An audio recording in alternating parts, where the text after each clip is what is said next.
Hello everybody, it's Dr. Hurst, Sam or Holly as you prefer, and this is the second part of our Romancing the Gothic Georgette special.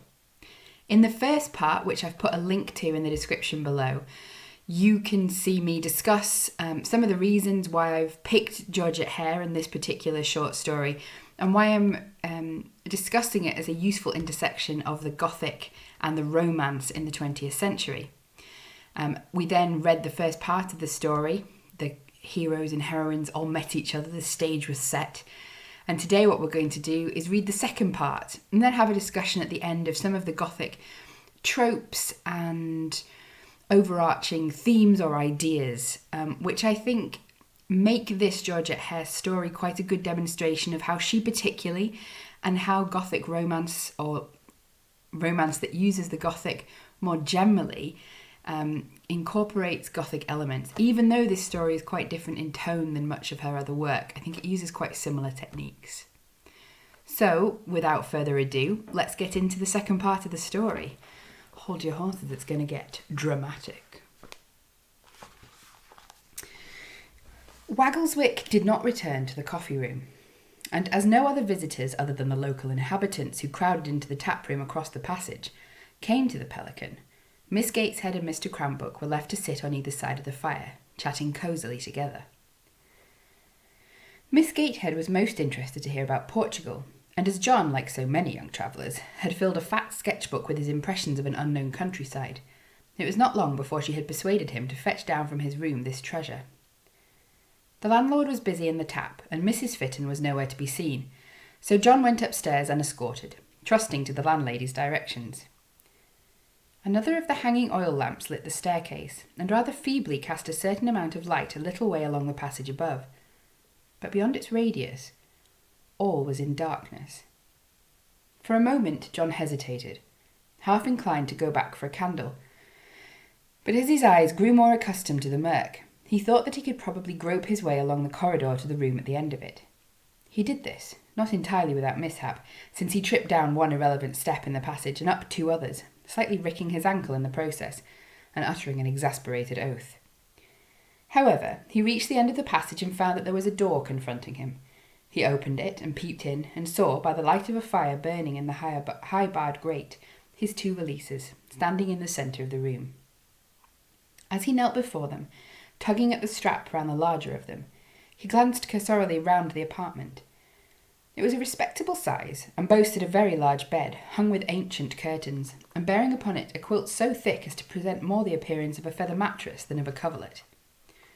The rest of the furniture was commonplace and old-fashioned, and comprised several chairs, a dressing-table, a washstand, a huge mahogany wardrobe, a table by the bed, and a wall cupboard on the same side of the room as the fireplace.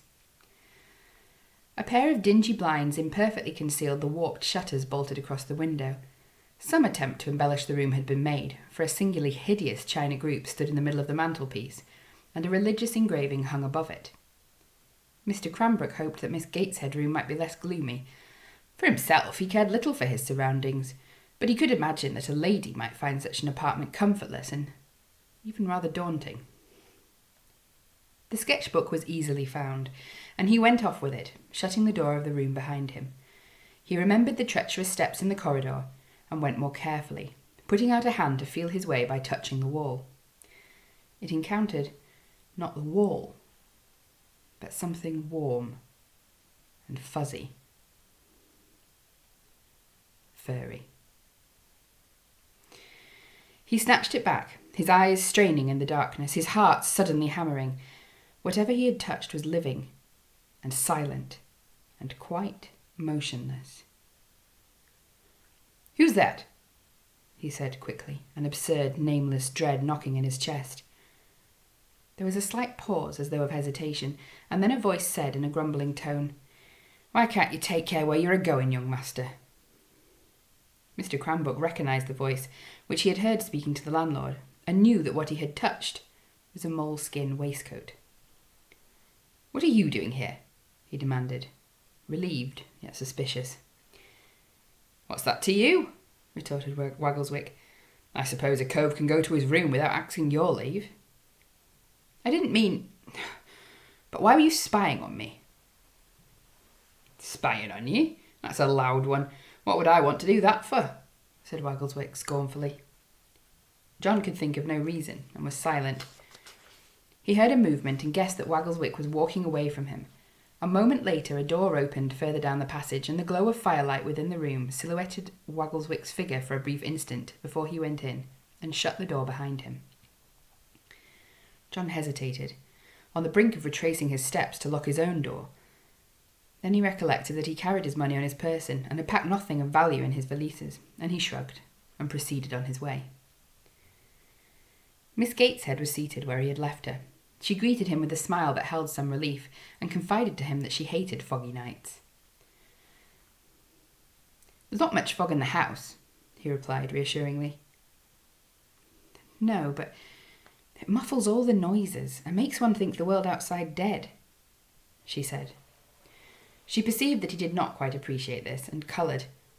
"It's only a foolish fancy, of course. I don't think I like this house. A rat has been gnawing in the wainscoting in that corner, and a few minutes ago I heard the stairs creak and quite thought it must be you. Do you believe in ghosts?" "No, certainly not," said John firmly, resolving to make no mention of his encounter with Mr. Waggleswick. "Well, I didn't think I did," confessed Miss Gateshead. "But I have the horridest feeling all the time that there is someone just behind me." Mr. Cranbrook did not feel quite comfortable about the pelican himself, but since it was plainly his part to comfort Miss Gateshead, he adopted a bracing tone, saying that she was perhaps tired after her journey, and was suffering from an irritation of the nerves. She accepted this explanation meekly, and came to sit at the table so that she could more clearly see Mr. Cranbrook's peninsular sketches. Shortly after 10 o'clock the landlady came in with 2 tallow candles stuck into pewter holders. She offered to escort Miss Gateshead up to bed, and since John thought he might as well go to bed too as sit on a settle beside a dying fire, he said that he would also go upstairs.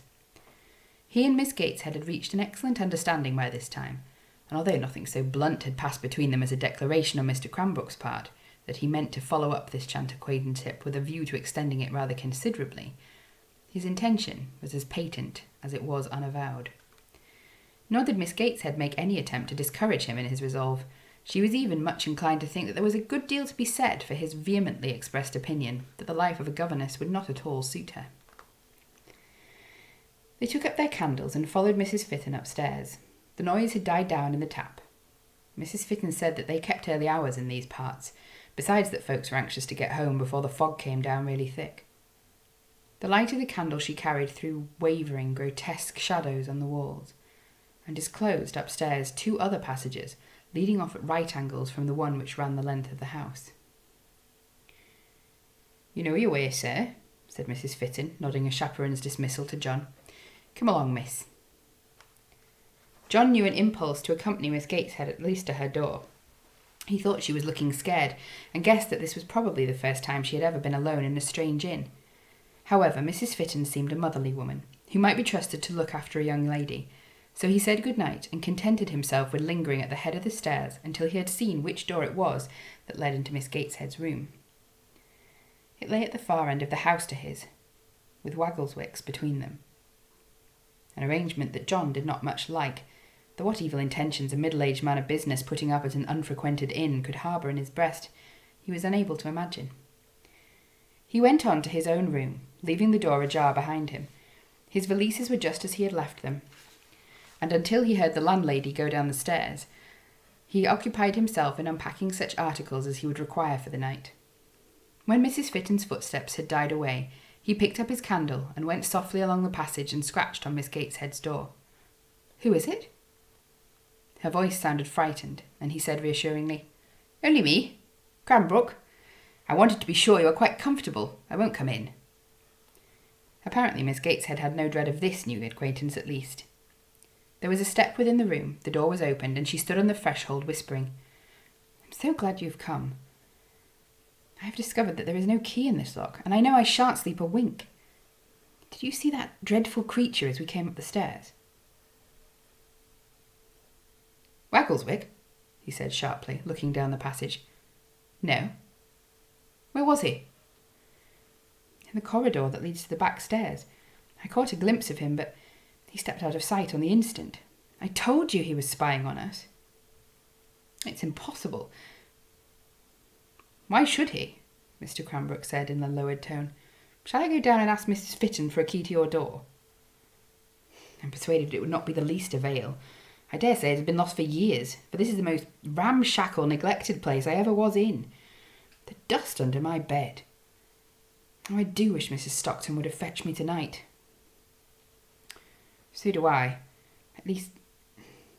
No, I don't, for if she had, I should not have met you, said John honestly. But it is very uncomfortable for you, and I don't like that. Mind, I don't believe that fellow Waggleswick means any harm. 10 to 1 it is all curiosity, but put a chair under your door-handle if you're afraid. This suggestion found favour. Miss Gateshead wondered that she should not have thought of it for herself, thanked him, and once more bade him good night. He went back to his own room, pausing at the entrance to the corridor that led to the back stairs, and peering down it. He could see no one, nor did any sound other than those issuing from the tap downstairs come to his ears. He had a book packed in his valise, which he had meant to read in the chair by his fire, but this was reduced to a glowing ember, and when he would have put more coal on it, he found that there was no scuttle in the room. It hardly seemed worthwhile to ring for it, so he undressed and got into bed, setting the candle on the table beside him and thrusting his watch and his pocketbook under the pillow. The bed was a feather one, and though rather smothering, not uncomfortable. He opened his book and began to read, occasionally raising his head to listen intently. His room was situated too far from the tap for him to be able to hear the murmur of voices there. He heard nothing at all, not even the stir of a mouse. This dense stillness began presently to make him feel uneasy. It was not very late, and it would have been natural had some sounds broken the silence. In any inn one expected to hear noises, the voices of other guests, footsteps, the slam of a door, the clatter of crockery, or the rumble of wheels in the courtyard. The Pelican, of course, had no courtyard, and obviously did not enjoy much custom, but it did seem odd that he had seen no servant in the house other than the tapster. One would have thought that there would have been at least a waiter and a chambermaid. He wondered who would clean the boots he had put outside the door, and whether anyone would bring him any shaving water in the morning. The silence was so profound that when a coal dropped in the grate, it made him start. He was neither a nervous nor an imaginative young man, and the realization that Miss Gateshead had communicated to him some of her alarm vexed him. More than once he found himself lowering his book to glance round the room, and the creak of the chair in which he had sat to pull off his boots actually made him sit up in bed to make sure that he was done. That he was alone. When the candle was burnt down to a stub, he began to be sleepy, and after finding that the printed words before his eyes were running one into another, he closed the book and snuffed the candle. A faint glow showed that the fire still lived. He turned on his side, the feather bed billowing about him, and in less than 10 minutes was asleep. He awoke he knew not how much later, but so suddenly and with such a certainty that something had roused him that he was alert on the instant and listening intently. His first thought was that Miss Gateshead must have called to him, but not a sound reached his ears. The glow from the hearth had disappeared. The room was in darkness. He raised himself on his elbow. As he crouched thus, his ears straining, his eyes trying unavailingly to pierce the night, the conviction that he was not alone took strong possession of his mind, so much so that the sweat broke out on his body. He stretched out his hand and groped cautiously on the table for the tinderbox. It brushed against the candlestick, which made a tiny sound as it was shifted on the table, and in that moment it seemed to John that something moved in the room. He said breathlessly, "Who's there?"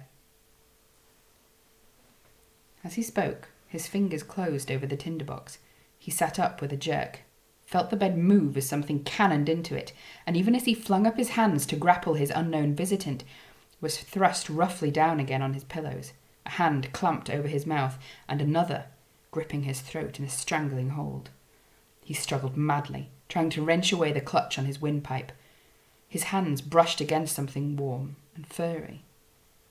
A voice breathed in his ear. "Dum your mumma." He tore at the unyielding hands, writhing and trying to kick his feet free of the bedclothes, the bed creaking under his frenzied efforts. The grip on his throat tightened till the blood roared in his ears, and he felt his senses slipping from him. Still, still, hissed Waggleswick. One squeak out of you and I'll land you a facer as'll put you to sleep for a sennight. Bow Street, clodpole. Bow Street. He stopped struggling, partly from surprise at these last words, partly because the breath was choked out of him. The hand on his throat slightly relaxed its grip. He drew a sobbing breath and distinctly heard the creak of boards under a stealthy footfall. It seemed to come from the direction of the wall cupboard beside the fireplace. For God's sake, lay still. Mr. Waggleswick's breath was hot in his ear. He was free and heard the stir of the bed curtains as though Waggleswick had shrunk behind them. He lay perfectly still, rigid and sweating. If Waggleswick were indeed a Bow Street runner, he ought undoubtedly to obey his instructions. If he were not, it did not seem as though he would have much compunction in silencing those who defied him in a manner highly unpleasant to them. The darkness seemed to press on his eyeballs. He had difficulty still in breathing, but his senses were quite acute, and he caught the sound of a key softly, slowly turning in a lock. This unquestionably came from the direction of the cupboard. A faint lightening of the gloom gradually appeared as the door of the cupboard opened, as though a very dim light had been concealed there. It was obscured by a monstrous shadow, and then dwindled as the door was pushed to again. A loose floorboard cracked. John's fist clenched unconsciously, but a warning hand coming from out of the curtains pressed his shoulder and kept him otherwise motionless. Someone was coming, inch by inch, towards the bed. Someone who knew the disposition of the furniture so exactly that he made no blunder. The heavy coverlet stirred over John's limbs, and as his hand came up instinctively, smothering folds were over his face, pressed down and down over nose and mouth. He grabbed at his new assailant's wrists, but before his fingers could close on them, the pressure abruptly left his face, and he heard a sudden scuffle, a strangled, startled oath, and the quick shifting of stockinged feet on the floor. He flung the quilt off, groping for the tinderbox, which he had dropped on the bed. "The glim! Light the glim!" panted Waggleswick. A chair went over with a crash. Something was knocked flying from the dressing table as the two men swayed and struggled about the room. John's desperate fingers found the tinderbox, and as with trembling fingers he contrived to strike a light from it, a heavy thud shook the room. The tiny flame flared up. The landlord and Waggleswick were writhing and heaving together on the floor, silent but murderous.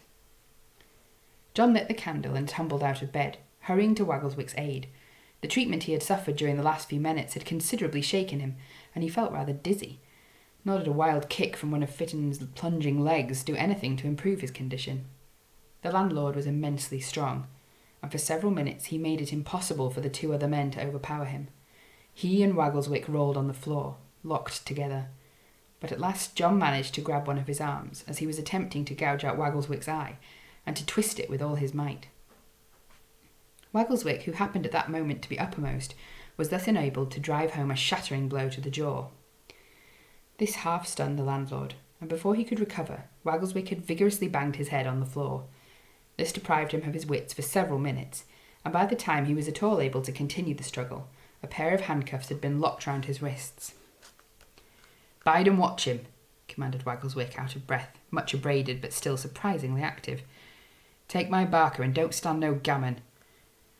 With that he thrust a pistol into Mr. Cranbrook's hand and dived into the cupboard, adding over his shoulder, "Hit him over the head with the butt if he don't stay still. I don't want him shot. He's one for the nubbin cheat, he is." John found that his knees were shaking. He sat down and curtly bade the landlord, who seemed to be trying to get up, to stay where he was. He had only just recovered his breath when a glimmer of light shone through the cupboard door, growing brighter as footsteps approached. Mr. Waggleswick came back into the room with a lamp. "All's Bowman," he announced, taking his gun away from John. "Caught both the bites red-handed. She's as bad as he is, and worse. Get up, Angallows." He endorsed this command with a kick, and the landlord heaved himself to his feet. A settled, dogged expression had descended on his face. He did not speak, but when John met his eyes he saw that there was so malevolent a look in them that it was almost impossible to believe he could be the same man as the comfortable, smiling host of a few hours earlier. John shuddered and turned away to pick up his breeches. When he had pulled these on over his nightshirt and had thrust his feet into a pair of shoes, Waggleswick invited him to come down and see what had awaited him in the wash-house below his room. Jeremy'll lock the colony's mull in the cellar till morning, he said. Taking me a rare time to snabble you, my buck, ain't it? You'll pay for it. Get down them dancers, and don't you go for to get that this little pop of mine is mighty liable to go off. Mighty liable it is. He motioned the landlord to go before him into the cupboard, grinning at John's face of horror. Didn't suspicion what there was there behind these here doors, did you? He said. I never tried to open them. Good God! A stairway? Down to the wash-house. Took me 3 visits to get a sight of him too. Aye, and you'd have gone down 'em feet first if I hadn't been here, master, like a good few other young chubs. To think I've been here 4 times. Never a blow come worth the biting until you walked in tonight, with your pocketbook full of flimsies and your talk of no one suspicion you was in England. Axing your pardon, you was a regular noddy, weren't you, sir? Mr. Cranbrook agreed to it humbly, and brought up the rear of the little procession that wound its way down a steep, twisting stair to a stone-flagged wash-house, where a huge copper was steaming in one corner, and the tapster was standing over Mrs. Fitton, loudly protesting her innocence of evil intent, in a chair in the middle of the room. My assistant, junior of course, but a fly cove, said Waggleswick, jerking a thumb at the tapster. All right, Jem, we'll stow him away under the hatches now. John, whose revolted gaze had alighted on a chopper lying on a stout, scrubbed table, was looking a little pale. He was left to his own reflections while the prisoners were driven down to the cellar, and his half-incredulous and wholly nauseated inspection of the wash-house made it unnecessary for Waggleswick to inform him, as he did upon his return with Jem, that it had been the Fittons' practice to chop up the bodies of their victims, and to boil down the remains in the copper. Though I don't know rightly what they've done with the heads, added Mr. Waggleswick thoughtfully. John had heard tales reminiscent of this gruesome disclosure, but he had imagined that they belonged to an age long past. Lord, no, sir, said Waggleswick indulgently. There's plenty of villains alive today. They've had this ken in our eye I don't know how long, but that Fitton, he was a cunning one. Ah, nodded Jem, signifying portentous assent. You might have told me, John said hotly. Well, said Waggleswick, scratching his chin. I might, of course, but you was in the nature of a honeyfall, sir, and I wasn't so very sure as you'd be agreeable to laying in your bed a-waiting for Fitton to come and murder you unbeknownst, if I was to tell you what my lay was. A horrible thought crossed John's mind. Miss Gateshead? She's all right and tight. She was known to be putting up here, and Fitton never ran no silly risks. I ain't got no haddock stuff with beans, neither, interpolated Jem, somewhat incomprehensibly. Waggleswick said severely, Don't talk that cant to flash coves as don't understand it, saphead. What he means, sir, is she hadn't no full purse like you told us all you had. Not but what Fitton might have done a bit in the body snatching line, suggested Jem. Mr. Cranbrook shuddered. Well, he ain't snatched her body, pointed out Mr. Waggleswick. John looked at him. She must not know of this. It is ghastly. Waggleswick scratched his chin again. I don't know as she need. She won't be wanted as a witness, like you will, sir. Yes, of course. I know that. I'm very willing. Has that monster disposed of many travellers in this frightful way? Oh, there's no saying, replied Waggleswick. Not above 2 or 3 since we got wind of it in Bow Street. And before? It's horrible to think of. Ah, agreed Jem. Dear knows how many went into that there copper afore us runners come down here. On this macabre thought, Mr. Cranbrook retired again to his interrupted repose, if not to enjoy much slumber, at least to employ his time profitably in thinking out what plausible tale he could concoct for Miss Gateshead's benefit in the morning. They met in the coffee-room, still shuttered and unaired. Miss Gateshead was unbarring the shutters when John came into the room, and her comments on the lack of orderly management in the inn were pungent and to the point. I tugged and tugged at the bell, and who do you think brought me a can of hot water at last? She said. The tapster? Yeah, it's too bad, but the thing is that they were cast into a pucker by the landlady's being taken ill in the night, exclaimed John glibly. Should you mind putting on your bonnet and stepping out with me to partake of breakfast at one of the other inns? Not at all, replied Miss Gateshead promptly. I'm very sorry for the landlady, but she almost deserves to be taken ill for keeping her house in such a shocking state. I will fetch my bonnet and pelisse directly. She paused and coloured slightly and said in a shamefaced voice, "I'm afraid you must have thought me very foolish last night. Indeed, I cannot imagine what can have possessed me to be so nonsensical. I never slept better in my life. Is it not odd what absurd fancies one can take into one's head when one is a little tired?" "Most odd," agreed Mr. Cranbrook, barely repressing a shiver. I hope you enjoyed reading that with me. I'm sorry that all of my voices tended to be a little bit Yorkshire-y. I wasn't going to attempt a Cockney accent because I didn't want to turn into Dick Van Dyke in Mary Poppins. So it's a quite evidently Gothic story there at the end, definitely in this second part that we've just read together. But as I've mentioned before, I think there are quite a lot of techniques here which apply more generally to Georgette Heye's work. Perhaps refined to some extent and a little less obvious than they are here. Obviously, this tale has some intertextual connections with earlier Gothic literature. The most obvious connection, I would argue, is perhaps the Sweeney Todd style connection, the entrance to a lower floor where there's materials that could certainly be used for cooking, but were they? I don't know. That tasteless soup and tough mutton from the first part, what were they? There's also, I would say, some links to a tradition dating back further than that. In the 18th century, in novels like The Monk, for example, you quite often have this depiction of an inn full of brigands who murder their guests. So there's obviously a throwback to that. So what are the techniques I'm talking about that Georgette Heye is going to use again and refine perhaps later in her romance work more widely? Well, that intertextuality is part of it. But also, I think this generic shifting is quite an interesting part of the text. Obviously, this short story was a bit of an anomaly within the rest of her work, but it's not a failed experiment so much as one that she refined. This jumping between generic categories, which is quite extreme at some points, between light-hearted romance and then horror, I think is part of an uncovering that happens in the novel, in the short story as a whole. What you get here is this idea that underneath this normal world, this world of romance and adventure and business and being a governess and moving home, underneath that is this potentially horrifying Gothic reality. That's what you end up getting quite often in Gothic novels.